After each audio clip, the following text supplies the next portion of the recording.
From Immersive Labs, this is Cyber Humanity.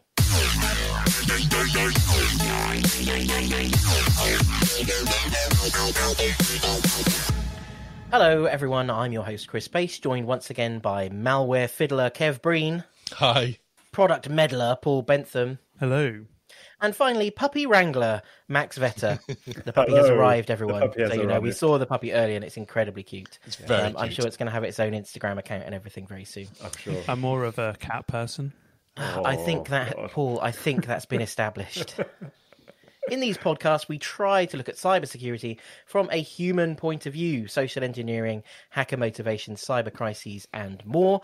And they essentially come in two flavours, either us ranting about themes close to the hearts of security types, and we haven't done one of those for a while, so we probably should again soon, or us chatting about threat and security stuff from recent weeks. And this episode is one of those. So where are we going to start? Because it has been a jam-packed week, to say the least. We had so much stuff that we could have talked about.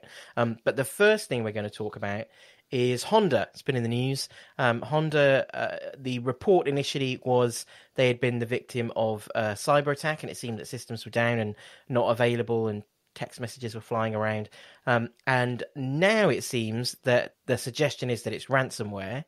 And also, it seems like we have been able to say which type of ransomware it is, despite the fact that Honda have not confirmed anything.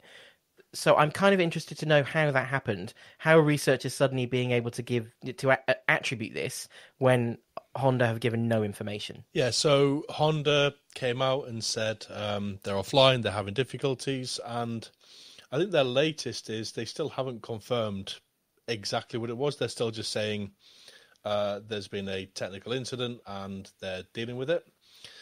And then, like you said, we saw somebody jump into Twitter and say that that what they've been hit with is snake ransomware. And the way they did this is they looked at VirusTotal. They found that a sample of malware, so specifically snake ransomware, had been uploaded to VirusTotal by a user in Japan, and that ransomware was specifically targeted to Honda. So when you execute that malware, the malware says, am I in a Honda internal domain? And if the answer is yes, it infects. If the answer is no, it does not and shuts itself down. So the sample that arrives isn't changed by like where it is or when it executes. What you're saying is that the sample that's been submitted was created, or the malware itself was created to specifically target Honda, it feels like. Very specifically those domains, and there's an IP check in there as well. So yes, that is very specifically tied to them. Now, we don't know if it is this attack that's happening. We don't know if this is something else. All we know is that at about the same time Honda went offline, this file was uploaded, and it was manually uploaded via the website by a user that was not signed in from the country of Japan. VirusTotal gives us that much information, at least. Is that what Snake's like, Kev? Is that malware like for like a malware as a service, ransomware as a service type thing where you configure it for your target, or is somebody actually coded this specifically to target Honda? A bit of both. It's written in Go, so if you've got access to the source code, like, it's fairly easy to put those kind of checks in place. We have seen other variants of Snake do this, but we also see Snake that's completely non-discriminate. It will just go and doesn't care to do those checks. So, bit of both. I suppose what's made the story interesting is, like you say, that it's to do with the timing. It's the fact that the attack happened and then the sample appears on VirusTotal in the same kind of time frame, and the sample is referencing Honda. I am assuming that the information or the IP range or the domain names or whatever it was that were in that sample, they would be public knowledge, or anyone could find that out? You can. So VirusTotal operates in a couple of different ways. There's a free version. Anybody can just go and upload and view some basic information on it. If you have a paid account, which a lot of organizations and security researchers have access to, then we can see more, including we have the ability to download those files as well. So I actually have a copy of this malware, which we've played with in a lab environment. Outside of the technical stuff, interesting that we're seeing it now. We're now seeing the standard response to, we've been the victim of a cyber attack and we have to say something in the public domain. There is no current evidence of loss of personally identifiable information, which we all know now means we've no idea absolutely what's going on. Nothing. Like it means that it could have or it couldn't. Like no current evidence is basically like saying we don't know what we don't know. What we do know about the Snake, their operators, is that they haven't historically used the same methodologies. They're not like Revil and things like that, where they go in deliberately, like exfiltrating documents. They don't always operate the same way, so it is possible that nothing's been stolen. It is just a targeted ransomware attack. Yes, I think while it may be that as things stand at the moment, Snake is not one of those ransomware variants that generally has been a kind of this sort of combi, like info stealer, data breacher, in combination with ransomware. We are definitely seeing that that approach become more popular, and we're actually now starting to see these different types of ransomware almost band together to create these to create syndicates. Just recently in the news, the Maze ransomware has added other ransomwares. I think it was Ragnarlocker and maybe another one to its kind of group, almost creating like a syndicate or a cartel. And their MO, like their whole approach, is about both steal information and encrypt and use those two levers to pull. I would be extremely surprised. I mean, I don't know, you guys tell me what you think, but it feels to me like, why go about being so targeted, to a particular company, right down to domains and IPs, if you're not interested in the data that company holds? Yeah, it's when you're putting that much effort. If you've got those domains, you must know something about their internals, which means you must have done some recon or got something from somewhere. So, ransomware as a final act, we know that like for people like Honda, what's most important to them is their IP. So, if I was an attacker with that much internal potential access, I'd be looking to get IP rather than just dropping ransomware. But that's attacker motivations. Yeah, and it's a lot more advanced, right? To have to get in, exploit data, and then put ransomware is just way above just trashing with ransomware. We don't know what the vector was. It could have been email. It could have been RDP brute force. Like, we honestly don't know. We still can't. I saw some stuff on Twitter, where they were showing people with screenshots of their Honda commercial terminals showing RDP terminals exposed to the internet. Amazing. Nothing new. We see it all the time. Yeah, that's what happened in Travelex, isn't it? As soon as the hack happens, all the security people go, "Oh yeah, I sent them loads of vulnerabilities last week and the week before that."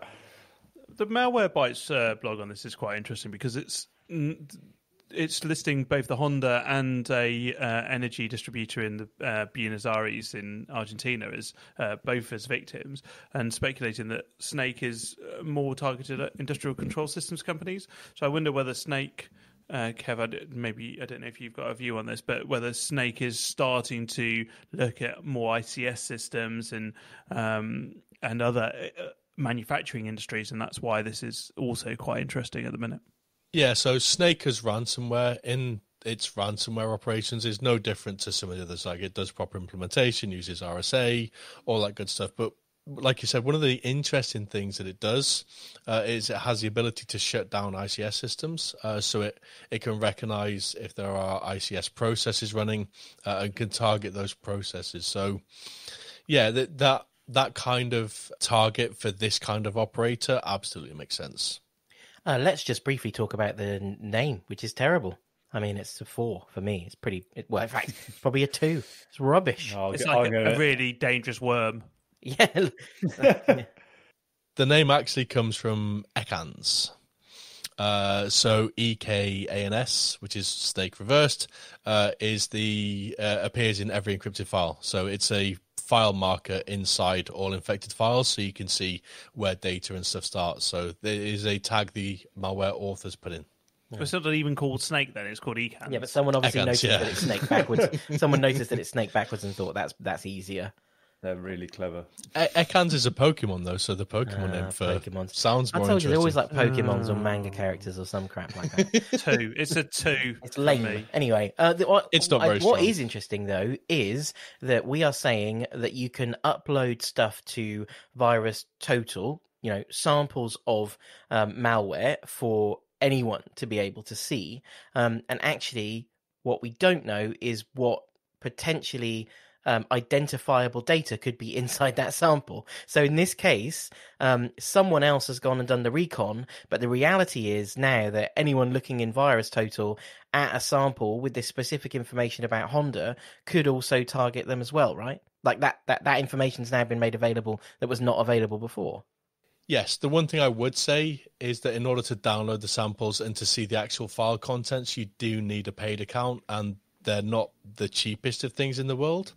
So organizations can pay for this level of access. And like I said, researchers in communities get granted a higher degree of access. But we've seen this before.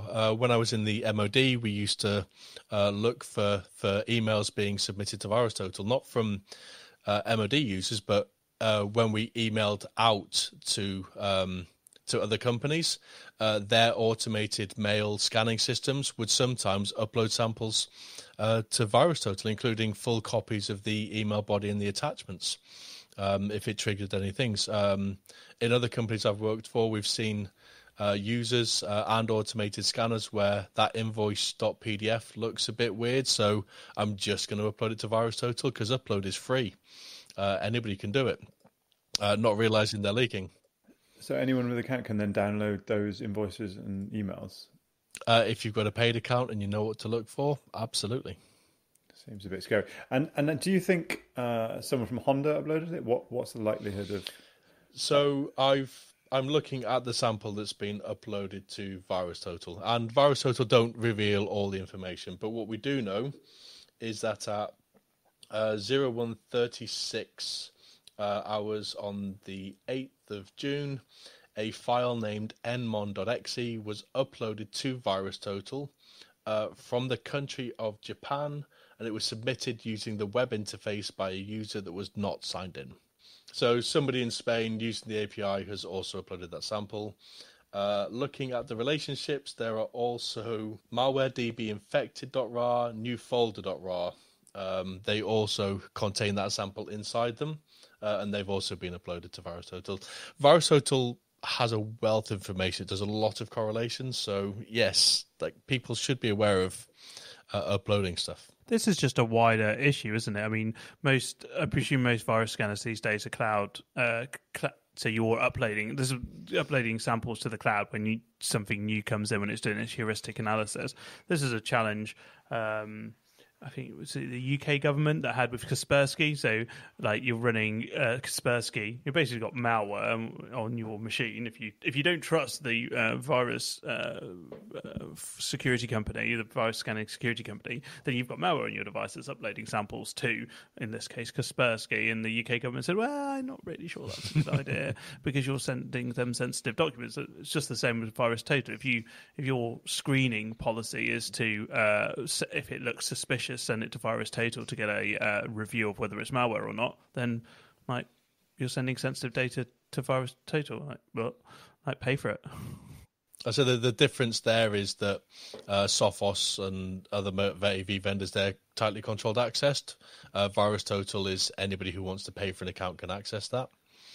You get what you pay for. Absolutely. Now, not to put people off uploading samples to VirusTotal, but if you want to do a check, the best thing to do, MD5 it, get a hash of it, and then search for the hash rather than just uploading the sample. Can tell you whether it's been seen before or not. And is that, would you recommend, if you were working at Honda, that they would have uploaded these things, or is that a bad idea? Because now we have loads of information we didn't have before. Honda might not be very happy about that. So it's always a tough decision, and this would be something that would be made by, we don't know whether it was an analyst or whether it was just some user who found it. If you're in the middle of a dark time, like this is early hours of the morning, I don't know what the time would have been in Japan. Like if you want to get a very quick I need to know what this malware is doing, and you're not concerned about if that file may contain sensitive data, then VirusTotal's a good way of doing that. I trust VirusTotal more than something like AnyRun. So AnyRun is another malware service that does something very, very similar. That's completely public. Like, anybody can register an account and download it, like no price required. There is a large financial boundary to gaining access to VirusTotal. So it's a risk versus reward. If you need a very quick answer on what this thing is doing and you don't have a malware analysis environment, maybe that's a good option for you.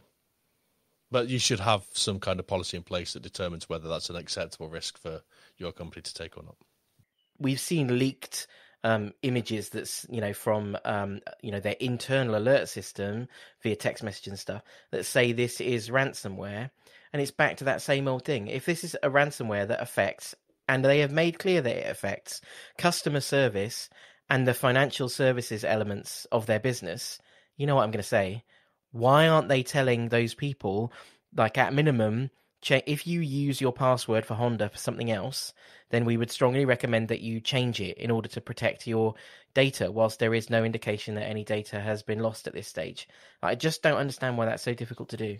Well, that's NCSE's guidance these days, isn't it? Password changes should only be done if you believe or there has been a compromise. It's exactly the kind of trigger that should set one of these off. But I suppose this is where they're covering themselves by saying, but we don't know that there's been any data loss. So as long as there's no evidence of it, we're not going to ask anyone to change their password. Whilst the reality is there could be a whole list of usernames and passwords that are now, in the hands of, less than savoury threat actors. It's also very unlikely that we're going to find anything out, because I don't imagine Honda are going to want to rush out and give all the gory details of what happened.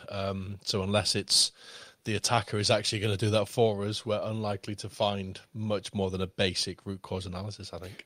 And if it's anything like these other data ransomware things that happen like with TravelX, the hackers will have had that information for a long time already. It's not like they activate the ransomware as soon as they pull the data out and start looking at it. They might have been at work for a long time, and then so we're already way behind. I think there should be laws about completely sharing the blow-by-blow coverage of everything that's happening during an incident, because I really want to watch it and understand what's going on. You want to set up morbid curiosity. Set up a YouTube feed and live tweets of yeah. Yeah. And it's not because I care about personal data, and it's not because I really like Honda as a company. I think they're an amazing manufacturer, etc., but I just want to know what's going on. Paul, is this you and I, our TV show idea? Ooh. Like it's like the Crystal Maze, but it's a cyber attack. Basically, I'm coming out. Not like that. Well, this changed tone. No, what I was going to say, in the police, when there wasn't a incident, and I'd been in a number that you had gold, silver, and bronze activated. What surprised me was one of the jobs of one of the inspectors was basically full time talking to the press. So it's not actually a bad shout that what if the government have to do it, because any incident that is affecting more than we had one where there was poison released into a flat, and so the whole area was closed off, and literally the inspector spent all day talking to the press about it. So it's fair point why the companies have customers. There's lots of customers out there. Why shouldn't they be forced to actually communicate with us about our data? Yeah, I mean that's kind of my point. I feel like it's a public safety thing. They're holding personally identifiable information around things like financial agreements, or people's addresses or where they keep their car, and who knows what else, right? So they're holding that information. They're the custodians of it, and they're basically saying that they've come under attack, and that attack has been effective. I think they have both a civic and a financial responsibility to those people to tell them the action that they could take in order to help to protect their data. And I think that it's too easy for corporations to say, oh, well, this is only to do with our manufacturing facility, or this is only to do with our internal systems or whatever. And actually, those internal systems house that personally identifiable information. So it'd be very interesting to see how this plays out if it turns out that data has been, either compromised or breached. I think the only way you could enforce that would be through something like GDPR, where as part of the fine, they take into account how you handle the crisis and how you communicated with users, which I think would be live tweeting. Get that in there. I'm going to the European court. Add it to the court. Oh wait, we left. They could change that that notification requirement, to you've been because to me that there's too much weight on that data has been breached. If you've been compromised in any way, like your infrastructure's been taken down or you're not functioning because you've come under attack, we now know in 2020 there is a high likelihood that data has been compromised. I do happen to have done a little bit of research on the Network and Information Systems Directive. Wow. And yeah. Wow. This legally mandates that if you're an operator of essential services, that you notify the competent authority within probably 72 hours of a data breach. Now, what's really interesting about this is who the competent authority is. It's a very UK-specific thing, of course, who's the competent authorities. And you might argue that because it's a cybersecurity thing, it should be the National Cybersecurity Centre. But wait, it isn't. And so because a data breach or a breach or an incident could be caused by physical security issues, not necessarily cybersecurity. And so what in UK law they've set is that the competent authority is the regulator. So if it's affecting you in the water sector, then you're going to Ofwat or Ofgem if it's in whichever one that is. Is that electricity, gas, energy? That whole policy, you could argue those regulators could be the ones that say, public service announcement, your water provider has just notified us as a data breach. There is a possibility that customer information has been compromised. Watch this space for more information. It's sort of an indication of how high on the priority list that personally identifiable information, that data actually is to that company. Without wishing to cast aspersions, it just seems like it's not that important. Well, we've seen any fines. Have we seen any? Yeah, loads, tons, some whoppers. Yeah. Has anybody ever actually paid them? Or they're all busy appealing them. Well, the big appealing, one, yeah. Because BA it was like, how much was it? The BA one, it was a lot. 230 million. It was a lot, millions. Yeah, and so they are obviously, now everyone's in the process of appealing it. And the other thing that that organisations are looking to do is try and find ways to be able to cover themselves through cyber insurance. So we're now just kind of building an industry in cyber insurance that's not actually helping to solve the problem. It's a little bit like saying, oh, because we have car insurance, we can all just drive around crashing into everyone. Doesn't really work that way. But just back on the NIS thing, I mean, this is a relatively nerdy point, but the directive actually also says you have... I think we'll be the judge of that. Look, they shoot the player. It's not my policy. I didn't write it. But it also says that you have to demonstrate preparedness, which is really interesting because otherwise you can't just be like, oh, look, got hacked again, 72, told you, it's fine. It's not fine. Yeah. And also demonstrate. You have to have done something to prepare. Demonstration of preparedness is such a woolly, that doesn't mean anything. Not really. Even if you take out an insurance policy, how closely is the insurance company examining your actual preparedness? How all they care about is things are you up to date? That's what they're looking at most of all. Systems that are designed to protect you, are they kept up to date? That's basically the rationale. Okay, next we're going to talk about hack for hire, which I have to be honest is not really terminology that I'd heard until this week. But a non-profit called Citizen Lab and also Semantic Norton have been doing some research into a group that it looks like are operating out of India. And essentially they were making hundreds of thousands of dollars through offering their services to essentially hack for profit. The report itself is pretty in depth, and it's also pretty interesting. But I wanted to start by asking about hack for hire as a concept. Like I said, I haven't really heard about it. But is it a thing? Is this a thing? Like, is this a widespread thing? We've seen. I mean, on the dark web, there's hundreds of sites going, oh, hire me for hacking services, and it gives you a big list of, oh, I can get information on your husband, I can get information on your wife, I can, hack into whatever you want. Usually written in not the best English, so you don't know if you trust where they say, oh, I operate in America and England, but yeah, it's definitely there. I don't know who would. It's not. I haven't seen any like the eBays of the dark web where people can give a review of people. So I don't know how realistic you are actually going to get them to hire, but I'm sure there are services out there for corporate espionage. I'm 100% certain there are services.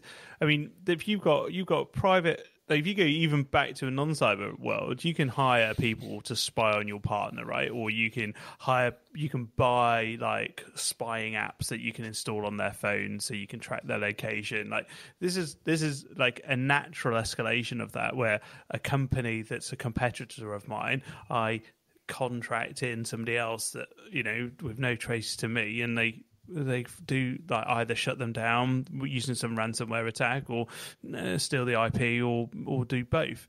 Like that. I'm quite fascinated by this happening because it's really interesting. And the targets here are like slightly dodgy because it's not like people being hacked to hire the obvious targets. It's big. Allegedly big organizations like Exxon targeting protesters, and that's really dodgy.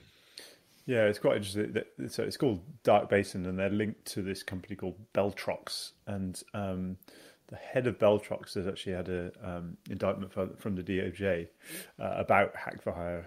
So it's really interesting to see how this pans out. And it is, they have a list of, and there's the Exxon New is a kind of campaign against Exxon that's been attacked. There's been Greenpeace, Climate Investigation Centre. So, not typically companies that hackers would go after, because what does Greenpeace or Exxon New have other than to attack a very specific big company like ExxonMobil? We have to tread a little carefully, because the Citizen Lab report, their investigative path goes very much down that route, and they refer to the group as Dark Basin. But then the Symantec research, who call the group Mercenary Amanda, again, there's no time. Mercenary Amanda. Guys, there's no time to get into the naming conventions. I would love to rant. I'd love to rant about it. But these two organisations actually worked together on this report and still couldn't use the same naming convention for the group. So there you go. That's just that. There you go. I've said it. But what they were much more interested in was looking more broadly at the nature of the targets, and also where those targets existed geographically, which in and of itself gives you an interesting read on the kind of nature of the work that the group were clearly being given to do, because 55% of the target organizations were in the United States, with the next highest being the UK at 9%. And a third of the targeted organizations were financial institutions, 14% law firms, 9% non-profit. So it's when you start looking at the investigations next to one another, you're like, oh, Citizen Labs have got a bit of an angle that they've kind of explored, because that's what they had information around. It's the classic attribution trap. It's like, because I've got information about the non-profits, that's the report that we're going to produce. Whereas actually, if you look at the bigger numbers, which is what Symantec have, the kind of clustering of the of the targets. It's a much broader view. What is interesting is the US and the financial services. I think it's kind of interesting. Also, you would never usually see like political consulting firms or news organizations making up that that diagram, because usually the amount of them is so small. So it's really interesting that there's enough targeted news organizations and political consulting firms, as well as politicians and non-profits, to kind of make it to that diagram. It does suggest very targeted behavior. And and the target behavior even more so. Like some of the they created kind of fake news on ExxonMobil as well. So they had created this news to, I assume, to entice those groups to click on it. So that's very, very targeted. It's not like, oh, we put out some ransomware and loads of the companies got affected, and some of them might have been the Exxon one, anti-Exxon ones or whatever. It seems very targeted towards those companies. Tell you what, the examples of the phishing emails that they were sending are pretty damn good. I mean, these are examples. I'm just looking here, like they're from 2017. So these are, I mean, these would get me. You mean the Dropbox and the Google Alert? Yeah, the Dropbox, the Google News. They're so good. I mean, this is another level from the kind of Nigerian prince scam, which I fall for every time, obviously. Yeah, every time. I'm rich. Oh. This report's has been in the process for a couple of years now. They've been putting this together, and very little of this has made it into the mainstream before then. Like, we haven't been speaking about these pieces in cybersecurity news. Like, these samples haven't been like discovered and openly reported. So this attacker, they take their time, they build up their infrastructure, they're so targeted with their attacks, like so bespoke with all of their infrastructure they're targeting, to make sure that it doesn't just become public knowledge, to make sure they don't leak out. It's that level of sophistication. That's what this is. APT. That's what APT is. Yeah, I was thinking that. It's definitely APT. I mean, it's probably better than APT. Like, these stories you would have expected from a US government doing espionage against like a bad actor like North Korea, China, Russia, whatever. Like, this is the same level of quality, the same level of the same level of advanced persistence, but applied by allegedly US corporations against people that don't like them. I want to see what they build them. But look at this, it's 2017. How much did that cost? Can you imagine what they were doing now? This is 2 years ago. This is before Immersive Labs was even born. They're doing these scams that are like top tier. It goes all the way back to 2015. Like, some of the earlier stuff, like they track back all the way back to 2015. That's a span of 5 years for this report only to be coming out now. I know Citizen Labs, like, they take their time putting this stuff together to make sure that they're as accurate as they can. They do their fair amount of due diligence. So yeah, for these things not to have leaked before now, not for it to be public knowledge, like, this is good stuff. And I think also they're happy to step away from pushing the boundaries of attribution too far. They are ready to say, we know that this is most likely a company in India being hired by someone else, but we're not going to make judgments about who we think that is, because we don't have enough information to be able to do that.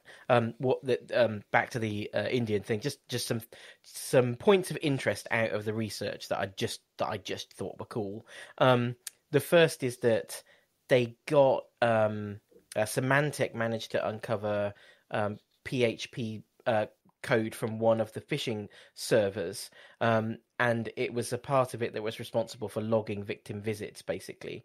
And the time zone in that PHP was set to Calcutta and India Standard Time, which is obviously only used in that country. And then they did telemetry of successfully blocked phishing emails from the group, and they charted that those blocked phishing attacks only happened across the Indian workday. And also Citizen Labs were able to identify that activity didn't happen during public holidays and festivals in India, which I just think is like that. To me, that's intelligence gathering, and that's super interesting. Well, that's standard attribution technique. I think they call it patterns of life or something like that. It is, and this is just the beginning. So, like right at the top of the report, they say this report's going to be followed by additional reports providing a more comprehensive overview of targets and technical indicators. So there's more to come, and I for one will be keeping an eye on it. I've got a funny thing about Citizen Labs. You were going to tell Kev, your did funny you have a Citizen story Lab about story. Citizen Lab? Come on, Kev, tell us your story. About 5 years ago, I was doing a lot of research with remote access Trojans, and the guys at Citizen Lab actually helped me asked me for some help analysing some samples. And it was fun. Like, it was some malware, it was real malware, so they pinged it over to me. I think it was Cybergate. So I did the static analysis. I was building decoders at the time. Pinged all my research off to them. They said, thank you very much. And then they said, do you want the attribution in the report?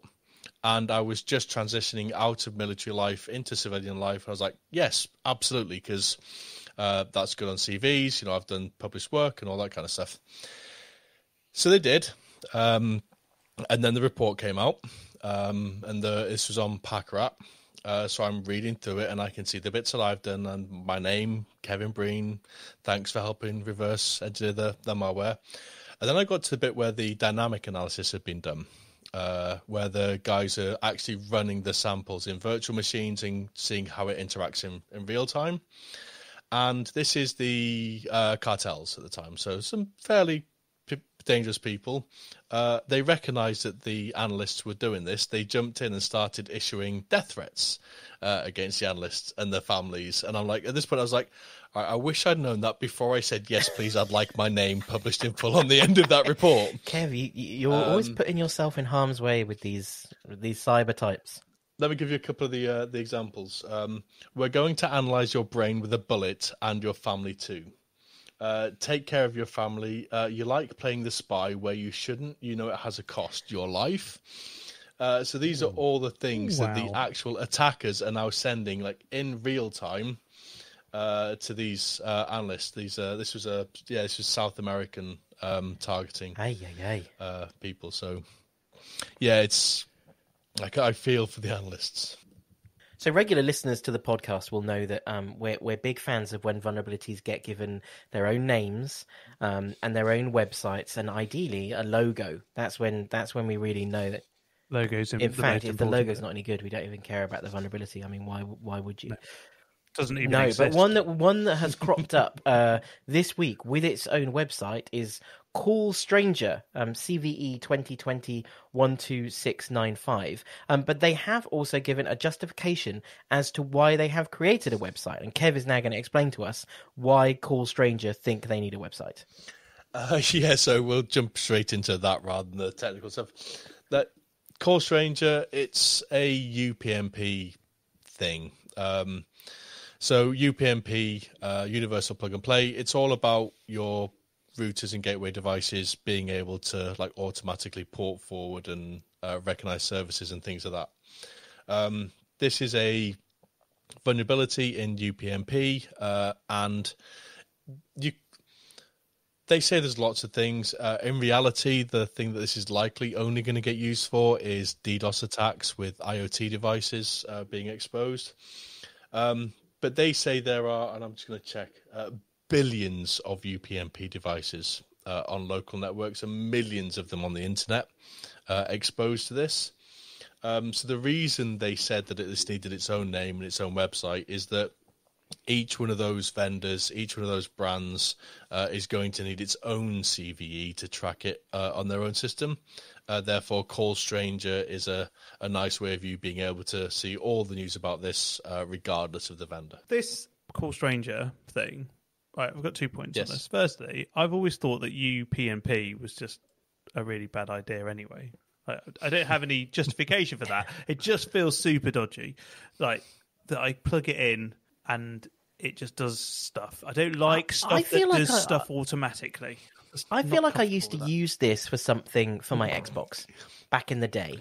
This was a thing that you used to have your firewall open to That's on it. your Yeah, Xbox right. by There we making. go. Right. Xbox One are vulnerable to this, and They are. Windows. Yeah, it's automatic port forwarding, like based on Right. services and things That's like that. dodgy. So it's not great, and that's kind of why it has its own specs. So they treat it like the Bluetooth protocol. So there's a foundation that runs it because it is so ubiquitous, because it's everywhere. You want some kind of oversight to it. There have been some critical UPnP vulnerabilities in the past. This one isn't. Like I said, the biggest threat from this is going to be all those IoT botnets are going to be able to do use these devices as part of a large amplified DOS attack or DDoS. So let me just get this outside of straight, that- Kev. Right. So I've got a UPnP device on my network. It's automatically configured my router to allow its ports to be internet facing, which is brilliant. Didn't want that. And now, because there's a vulnerability in it that's never going to get patched, a load of botnet herders are going to be using my television to do a DDoS against Britney Spears or whatever. Yes, pretty much. This is a bad thing. I think that so Kev's attitude was a little bit like, well, it's not that bad. Like there's not that much that could happen, given that mostly they're going to connect to like IoT devices that don't necessarily have anything useful on them, which I get. I'm way more concerned about the way that this process works. I think Kev, you and I were talking about this recently. What's the average time for like disclosure of a vulnerability to publishing and patching? It's if you take a look at across everything, it's like about 8 days, I think, from a vulnerability being disclosed to a patch being out. And we know from things like SaltStack and from Citrix that once those patches are out, you've essentially got the 0 day out. So that's as good as public disclosure of a POC. Now, this is obviously very different because you've got so many vendors and different devices that the patching thing is obviously not as straightforward. I understand that. But once the thing was disclosed and a CVE had been assigned, which happened on, I think according to NIST, on the 5th of May, so we're already 5 months down the line. This thing appeared, first of all, in December. And so what I'm thinking is, okay, so all the information that was available then got published, including NIST, having done the analysis and saying this is the CVSS. No, NIST have done no analysis of it, but surely they could have done 6 months ago, and then everyone would have known. I'm just confused about why this process is sometimes so clunky.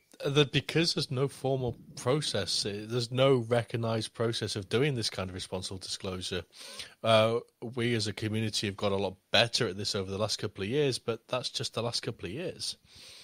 There's no standards, and especially we know that a large proportion of this is IoT-based devices, and there's no legislation, there's no standardization across IoT devices, to the point that governments are now starting to create these programs. I read something recently about the UK government offering they want somebody to come out with a kite mark, so you can kite mark IoT devices to bring in some standardizations. Somebody created a label that they want to be able to stick on all IoT devices that shows you what kind of data privacy issues it has, like how often is it updated, and that kind of thing. So standardization is missing. Which leads us neatly on to talking about exploits in SMB, or vulnerabilities in SMB.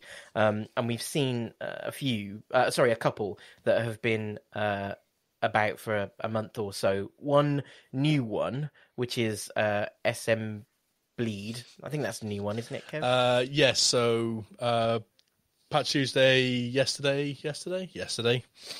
And one of the bigger ones in there was SM Bleed, which again, like you said, is in the RDP protocol.